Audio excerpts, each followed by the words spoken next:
10 random Magic cards rated day number 107. You guys excited? Foundations previews start tomorrow. I'm excited. First card of the day is Slickshot Lockpicker from Outlaws at Thunder Junction. Pating! This is 3 mana, 2 and a blue for a 2/3 human rogue. When it ETBs, target instant or sorcery card in your graveyard gains flashback until end of turn. Flashback cost being equal to the mana cost.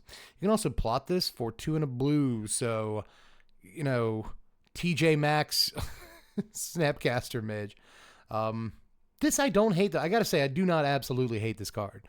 Kind of reminds me of like Halo Forager, the fairy that lets you recast a card from your yard when it comes into play.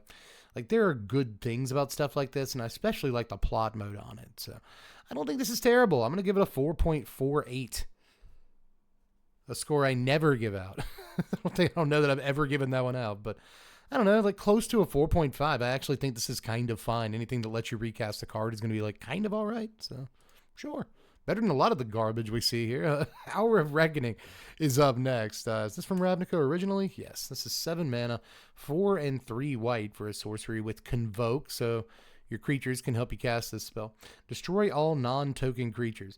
You guys notice how the reminder text on Convoke has gotten cuter over the years? Right?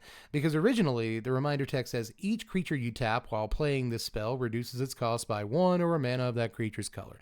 Very straightforward, very encyclopedia, by the book, let's go. You'd read that at your grandparents' house. I don't know what that means. It makes sense to me. Nowadays, Convoke reminder text reads, your creatures can help cast this spell. What? It's very cute. Like in a Bloomborough way. That's very cute. Your creatures can, there might as well be an exclamation point. Your creatures can help cast this spell. Did you know? Anyway, 7 mana destroy all non-token creatures is pretty bad, but when you convoke, you know, it's fine. Especially if you're using tokens to convoke and then you get to keep them out. So you got a bunch of tokens. I don't know. This has always been a fine card. Shows up a lot in like green-white tokens decks and stuff. So I have had this card cast against me.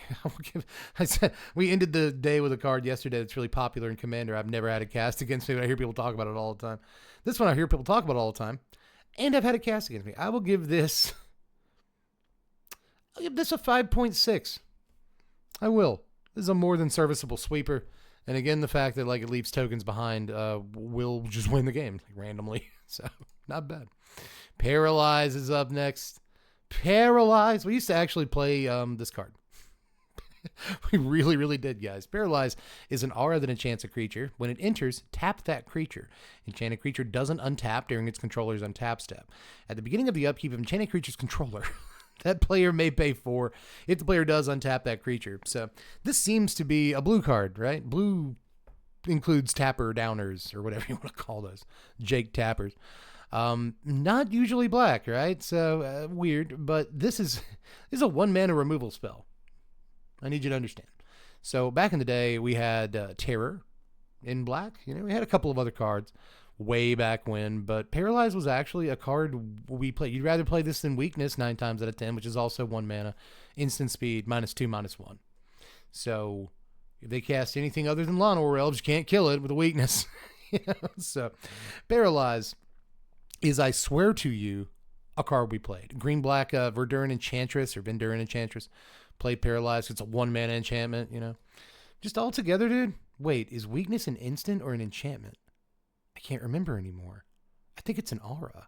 We also played Weakness. We did. That's why I'm like thinking we did play Weakness, stupid. but Paralyzed is actually not terrible by yesterday's standards. And even by, if they printed this in the standard, which they would never do, but they print this in the standard just because it kind of breaks the color pie and it's weird. But I think this would almost be playable, bub. I really do, man. A single mana to tap down their guy, and if they actually want to untap their guy, it ruins their turn. Like, they're doing nothing else. So this is sick. You know, just answers Birds of Paradise. 1 mana for 1 mana. Let's go. I really want to give it the honorary 5, but I'm not going to do that. This is like a 3.84, sure. Probably more than it deserves, but still, I'm telling you, it's a 1 mana removal spell. This is better than it looks by 20 years ago standards, but still. Goblin King. Goblin King, let's go with that sweet Ron Spears art. Always like that. But there's this Phil Folio art right here from 5th edition.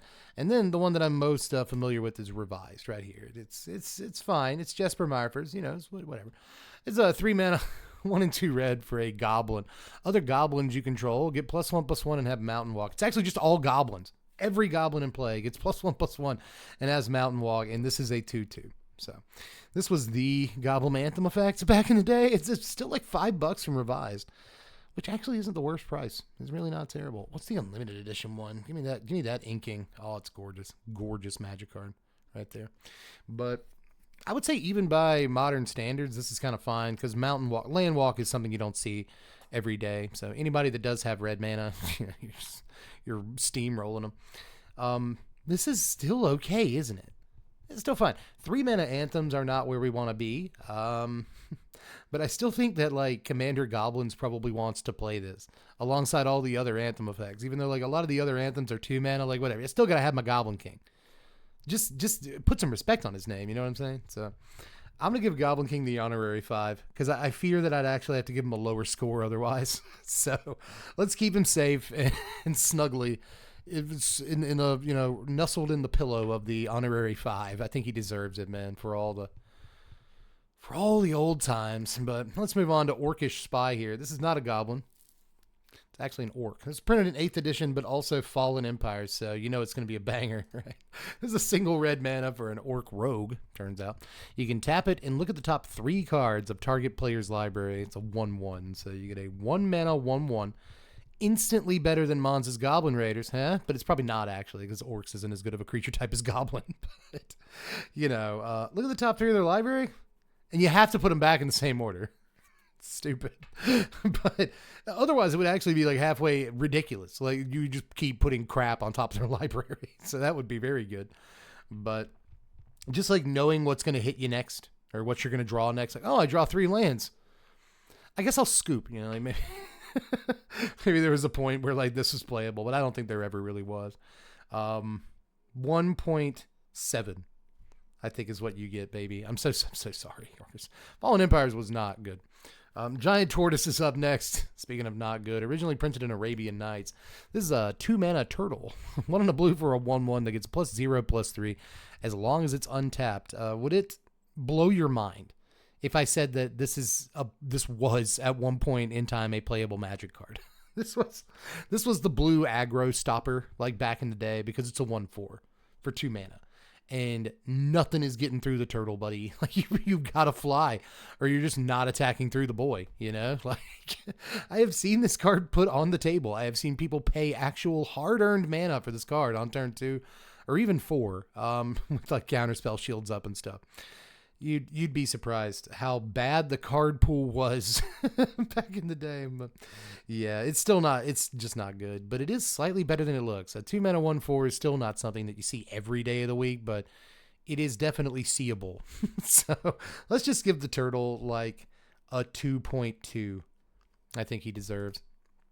Next is Terrain Generator, printed in Nemesis originally, and not too many other times. This is a land that taps for a colorless, or you can pay 2 and tap it to put a basic land from your hand onto the battlefield tapped.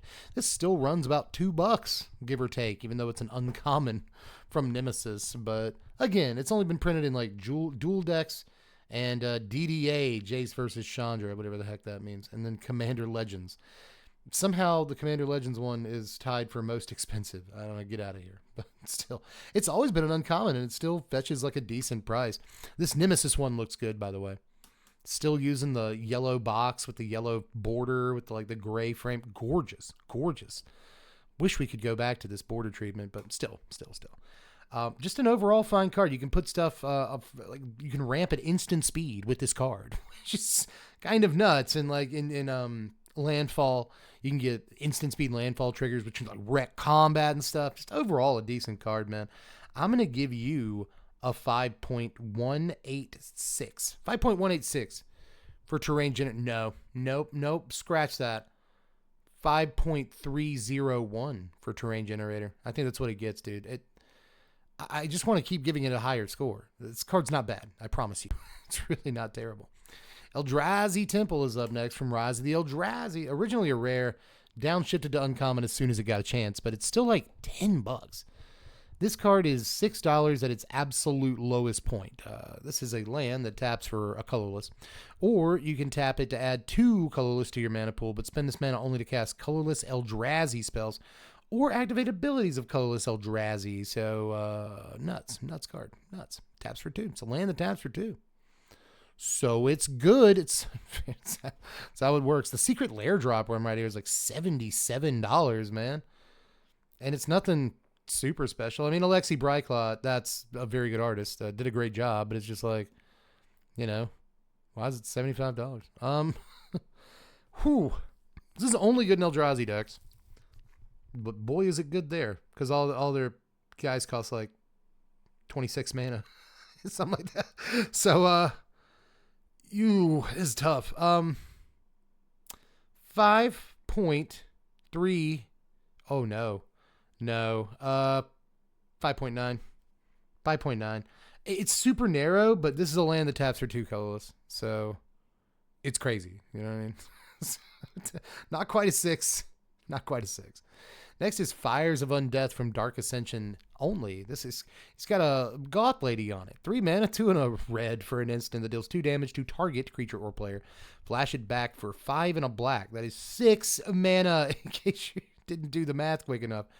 This is pretty bad. Like a bump in the night, but like way worse, you know? It's like an opposite bump in the night because it's red on the front half and black on the flashback, whereas bump in the night, I think, is the other way around. It's still bad. It's not good. It's not good, but it is a removal spell at instant speed, so I have to give it like at least a 2.6. Like it's a, not 7 mana removal spell at instant speed, so like sure. It also goes face, yeah, like 2.6, something like that. Maybe more. 2.68. Yeah, sure. Glissa, the Trader, is up next from Mirrodin Besieged. This is black, green, green. So 3 mana for a 3/3 legendary zombie elf with first strike and death touch. We know from the Glissa that's in standard right now, like how good that combination is. Whenever a creature an opponent controls is put into a graveyard from the battlefield, you may return target artifact card from your graveyard to your hand. See, because it's from Mirrodin, so it has to care about artifacts. Like somehow it has to. The secret lair drop one looks pretty cool. That's pretty cool. Kekai Kataki did the art here, and it's gorgeous. That is very, very nice. And it's only $10 to get this secret lair one, but Mirrodin Besieged is about $1.71. That's the promo. That's beautiful too. Wow. Good job, Steve Argyle. That's fantastic. But let's not discount Chris Ron, who also did a pretty good job on this art here. Gliss is a very cool character, and especially for back then in Mirrodin Besieged, a 3 mana 3/3 first strike death touch is a ridiculous. That's actually a very good rate for back then, and it's still decent. Also, the creature types. Creature types are relevant, both of them. Zombie, elf. But, yeah, dude. And, like, if something blocks it, then you just get an artifact back. Like, dude, this card's good. This card's good. Like, if it was in standard, it would be, like, somewhat playable to a degree. I think that the Gliss that's in standard right now is probably better. You don't have to, like, set it up with an artifact in your yard or anything like that. But it could get back, like, Haywire Mites. I'm going pretty deep on this, aren't I? Just altogether, I like this. I think it's a solid Magic card.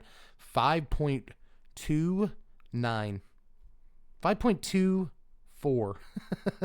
I just lost half a point somewhere in there. 5.24. Something like that. Do we get a bonus card today? Why don't we? Sure. We haven't done one in too long. Swamp. Full art from Bloomborough, looking good. All basics get a 5 and don't count. Blossom Prancer from Kamigawa Neon Dynasty. Gorgeous art by Ryan Yee here. 5 mana, 3 and 2 green for a 4/4 spirit with reach. When it ETBs, look at the top 5 of your library. Reveal a creature or enchantment from among them. Put that thing into your hand. Put the rest on the bottom in a random order. If you did not end up putting a card into your hand like this, you're going to gain 4 life, bubs. So 5 mana, 4/4 reach, gain 4, or some card advantage. Card selection, even. It's not quite card advantage, but still. I always really, really liked this card. I have played this index on Arena. And I think that it was pretty good as part of like budget packages while it was in standard. But obviously doesn't reach the power level that a lot of green 5-drops need to. This is beyond, though, just like a crappy drafty card for me because I do have some personal history with it. I have resolved this card like a dozen or more times. And it's not bad. It's really not. You know, reachy blocker with decent power that gains you 4, sure, you know. If it replaces itself with a creature or something, like, okay, like, it's really not terrible. This is one of those that if it was printed in like 2011, I feel like it would be like playable. It's got a great ETB trigger. It's kind of meaty. The art is incredible, but I'm just going to have to give this, jeez, it's going to hurt. It's going to hurt me so bad. But like a 4.22. But I will give this over a 4. I will. I think this, I love you, Blossom Prancer. I miss you, honestly. You're not a bad dude. Really isn't. But at some point, power creep got to the point where, like, okay, I could play Thrun. And Thrun still doesn't really see any play. You know, I could play Acklazotz, and it's like, which one are you going to play, Acklazotz or Blossom Prancer? You know what I mean? So, sad, but really, really cool card, I think. But anyway, that's all I got for today. I will see you on the morrow. Bye.